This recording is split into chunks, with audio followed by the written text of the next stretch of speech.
Hello friends, ఈ వీడియోని skip చేయకుండా చూడండి. ఒకటి కాదు రెండు కాదు, ఏకంగా కోటి శివలింగాల్ని ఈ క్షేత్రంలో చూడొచ్చు. అడుగడుగున శివలింగాలు నిండిన ఈ క్షేత్రం కోటిలింగేశ్వర స్వామి దేవాలయంగా, అలాగే శైవ క్షేత్రంగా పిలువబడుతుంది. ఈ క్షేత్రంలో ఎన్నో రకాల శివలింగాల్ని దర్శనం చేసుకోవచ్చు.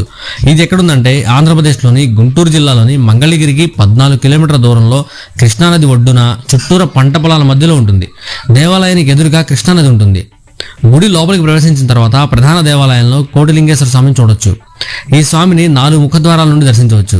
అలాగే ప్రధాన దేవాలయానికి చుట్టూరా అనేక రకాల శివలింగాలు దర్శనమిస్తాయి. క్షీరలింగేశ్వరుడు, త్రపులింగేశ్వరుడు, దారులింగేశ్వరుడు, ఇలా ఎన్నో రకాల శివలింగాల్ని ఈ దేవాలయంలో చూడొచ్చు. ప్రధాన ఆలయానికి కింద కూడా చిన్న చిన్న శివలింగాలను చూడొచ్చు. తర్వాత కైలాసధామ్ అనే ఈ కట్టడంలో ఎన్నో రాజలింగాలని, వినాయకుని రూపాలను చూడొచ్చు. లోపలికి వెళ్లి శివలింగాలన్నింటినీ దర్శనం చేసుకోవచ్చు. ఇలా దేవాలయంలో ఉన్న అన్ని శివలింగాల్ని దర్శించుకొని అక్కడ ప్రసాదంగా విక్రయించే అరిసెలను తీసుకొని బయలుదేరాం.